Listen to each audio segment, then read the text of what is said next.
Pandesal, paborito ko, hindi siya hindi siya ordinaryong palaman.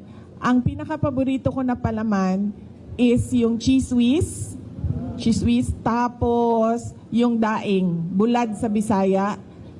Yung daing, boneless na siya, tinatanggal ko siya sa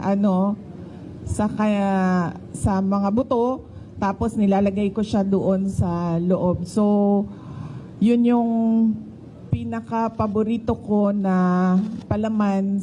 May laman. Yung utak ng ibang tao.